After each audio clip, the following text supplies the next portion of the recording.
The other big news this week has been Epic Games continuing to try and push themselves in terms of being the next great store. So two big things happen.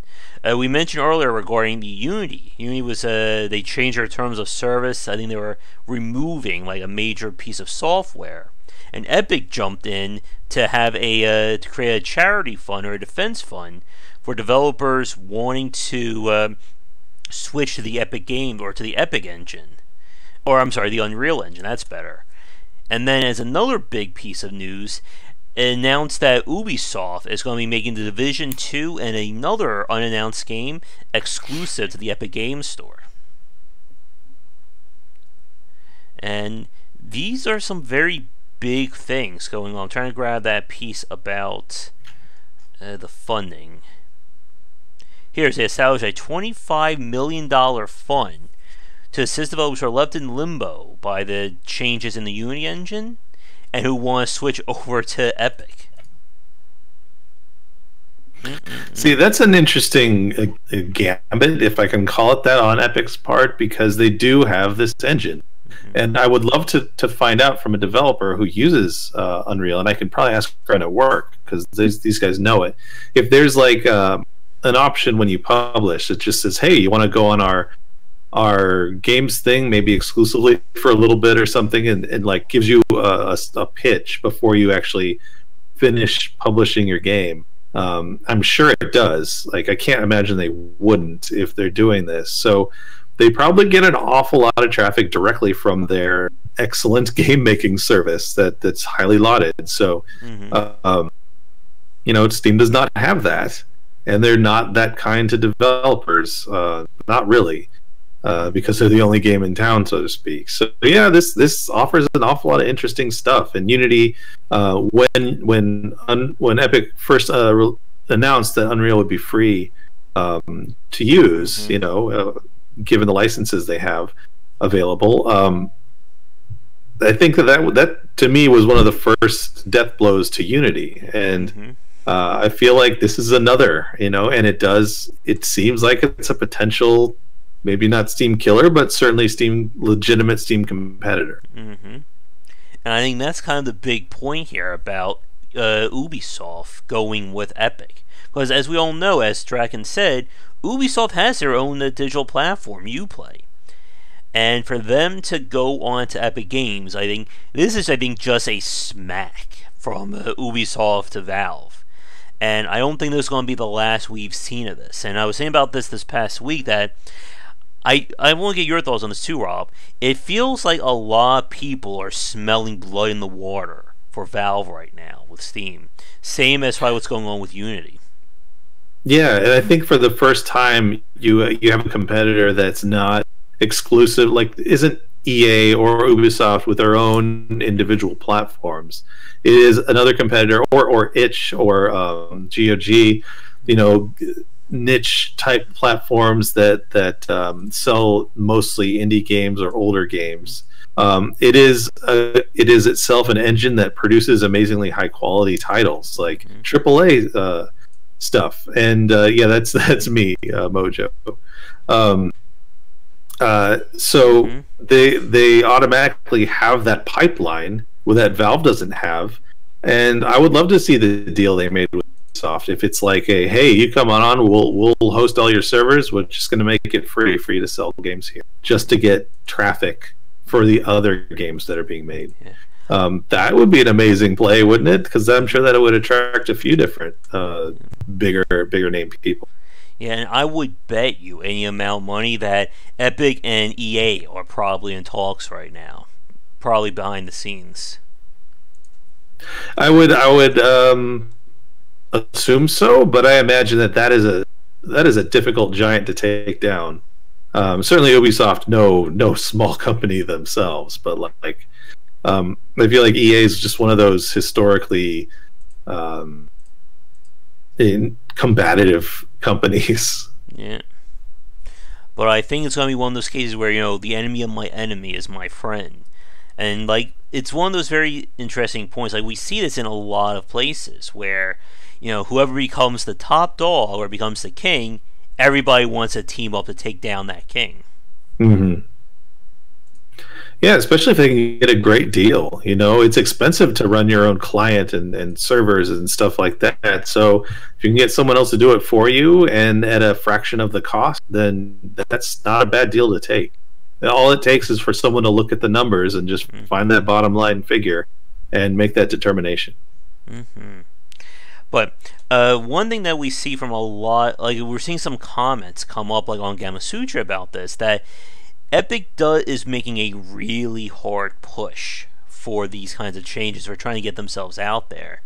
And there's definitely this thought that, if it's too good to be true, it probably is, with a lot of stuff that Epic is doing. Like, they announced this past week that they're going to be using the exact same refund policy that Steam uses. So, if you buy a game and you play less than 2 hours of it within 14 days, you can return it, no questions asked. Like, I guess for you, Rob, do you think that you think that Epic is going too hard with trying to position themselves, or do you think that, this is the right move for them? Well, I feel like if you're a big company with a lot of cash and you have a goal you want to achieve, you're probably going to be very aggressive about it. You can't put your toe in the market and feel it out. You've got to just kind of decide that this is your strategy and kind of go for it, and make adjustments along the way as needed. But like, if you don't make that splash, if you don't dive in, you're just not going to be on that competitive level. You got to go all guns blazing, because they've got pockets too, and they're probably, if they sense that there's a competitor there, they might try and squash them early. Mm-hmm. But as you were saying a few minutes ago, Rob, I agree with you that Epic is definitely in the best possible position to take on Steam, probably even more so than Discord. Because, of course, in all the hubbub, Discord announced that they're changing their policy. They lowered their percentage take as well. Yep, and as Draken's saying, like, they are going for long term here. Like, this, like, as we were saying, this is not Epic, one day deciding, I want to make our game store be better. They've been doing a lot of stuff to try and make this work. And it's going to be very interesting. Again, like I said, this is going to be a very short topic, because we're going to probably keep revisiting this throughout this year in terms of what this means for digital stores. So I guess one thing that we didn't talk about last time, I know we mentioned this, I think we even mentioned this on the Discord, that it looks like we are really going to be on the verge of a actual store war for what it means to buy and sell PC games. Like, what do you think about that?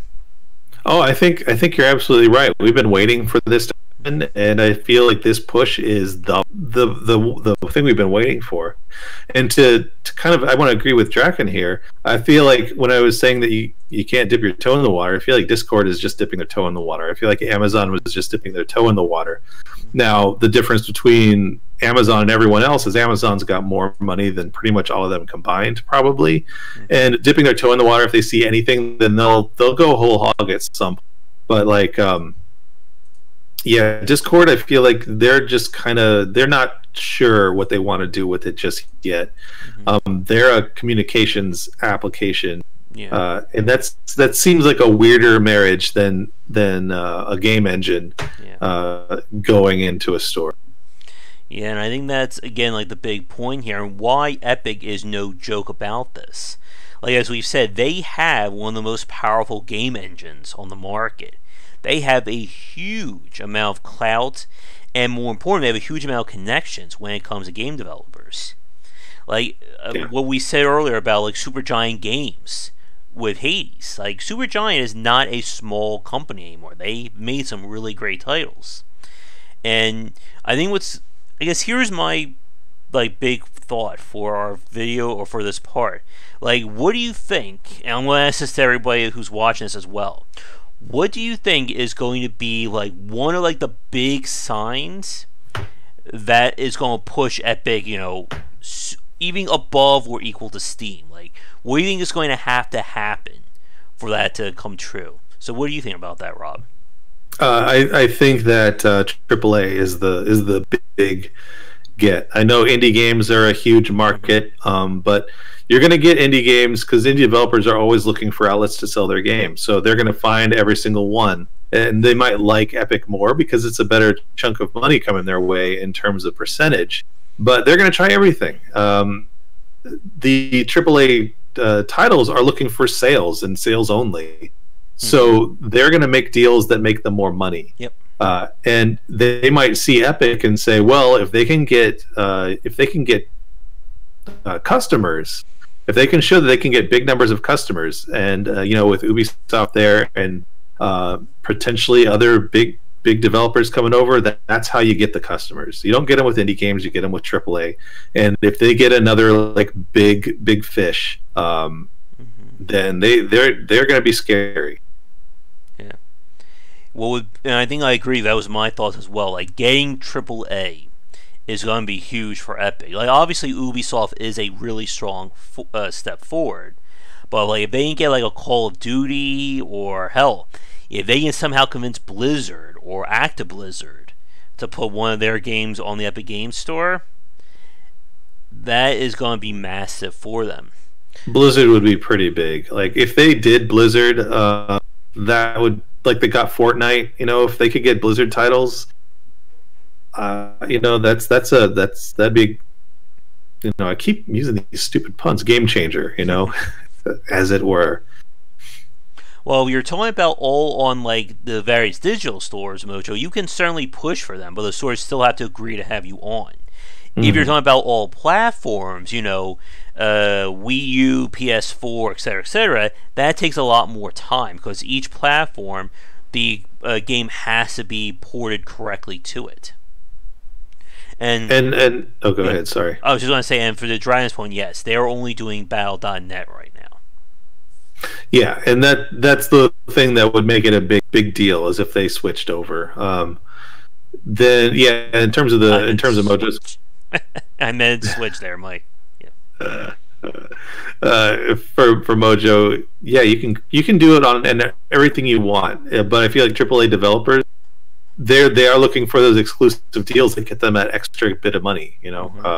They'll take a risk if it looks like there's a long-term benefit, and they have the money to withstand an initial hit, as long as there's that long-term benefit for them. Yeah. Or even another big case, if we start seeing like some Japanese developers go to Epic Games. Oh, that'd be nice. Like we see like Nier Automata. Imagine Dark Souls or whatever their next big cross-platform game from Software being on Epic Games instead of on Steam. Yeah. I mean, Steam is a very liberal method of getting stuff on their platform. Like, you don't have to make them any money. They don't care. Yeah. They don't care if you give away your keys. They don't care if you sell your keys on your own, and they don't get a dime. They just know that the more people they have on the platform, the more money they're going to get. And so the more people that Epic can pull away is just better for them. Is Mojo going to get us in trouble now? I think he's going to get us in trouble. And I think going back to a point from earlier regarding the idea behind curation, I think that's going to be another major point. That curation, how long it's going to remain, is going to be, I think, a very telling issue for how Epic Games is going to do, especially among independent developers. Because as you said, like, it's very easy to say right now that the platform is great for independent games. We saw the same thing for the Switch. Remember all those videos and articles saying Nintendo Switch, the new home for indie developers, and then everybody went to the Switch, and now that's flooded. Yeah, it's indie games are going to flood anywhere that they can go. It will be flooded, and that's just inevitable. I don't know how. Like the iOS, when they had their store for the first time, anyone who was an early adopter did pretty well. Anyone after that got zero. Yeah. And again, goes to what you were saying in the first part about sometimes being in the right place at the right time. Like, many developers got really lucky about being one of the first games on Steam. And we've said this before about the rich getting richer in that regard. But that would take us back to the first time. We'll be here for another hour and a half. Oh, yeah. Steam is too big to fail. I would agree with that at this point. I think, again, without Steam being a publicly traded company, we have no idea how much money they're actually pulling in. But we can say it's certainly a lot at this point. Yeah, I feel like Steam's big guns are going to be coming out with sequels to their popular titles and making those exclusive. Like, if you can't play Half-Life or Portal or Left 4 Dead or Dota, certainly Dota's not going to go anywhere else. Like, or sheesh, what else is there that I'm forgetting totally? Left 4 Dead. Yeah, but if you can't get their titles, and their titles are always, people sit on them or just wishing for that next one to come out because they're always amazing. But like they could do that, and that would, I don't think they're going to lose a lot of customers. So I'm not worried about Steam so much. I still, no matter what year it is, I'm going to have 400 games on their platform. So I'm going back. I'm probably buying more games there. Yeah. But have Epic have some options. It's pretty cool. Yeah. I mean, like, going back to your point there, Rob, all Valve literally needs to do is put a number 3 up, and everybody will lose their minds. Oh yeah, that's just their announcement at any conference. It's just 3. Yeah, and it's like you don't know which it is. You don't even know if that's just the name of another series they're starting. Who knows? Yeah, just put that could be like their whole like E3 announcement. Just literally have a blackboard with a number 3 on it for like an hour and a half. Yeah, they'll have the news cycle for 6 months. Yep, exactly. But yeah, like you're welcome, Valve. You're welcome. That's your marketing campaign. All checks payable to Josh. Half-Life 3 on the Epic Store. That would probably break reality right there. Yeah. Like they're going to give us a better percentage than we give ourselves. The sky will be green, cats and dogs living together, all that craziness.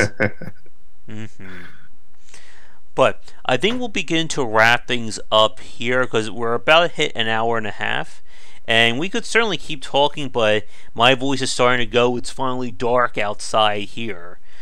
So I guess I don't really have too many final points. I think it's still too early to, put a nail in talking about Epic Games. So do you have anything you want to end on, Rob?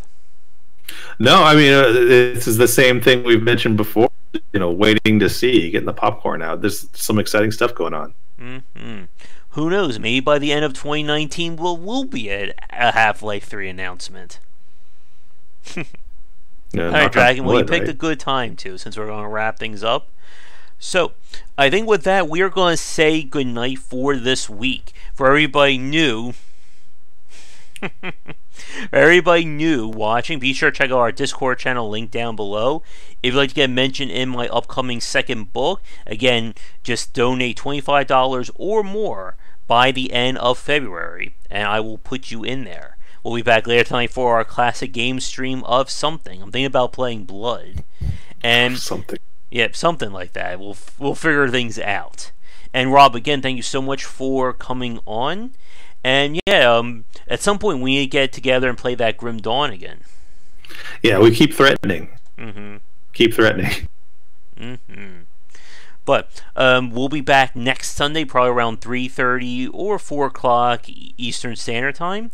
But until then, have a great night, everybody, and come back for daily discussions on game design here and on Game Wisdom, where examine the art and science of games. Until next stream, take care.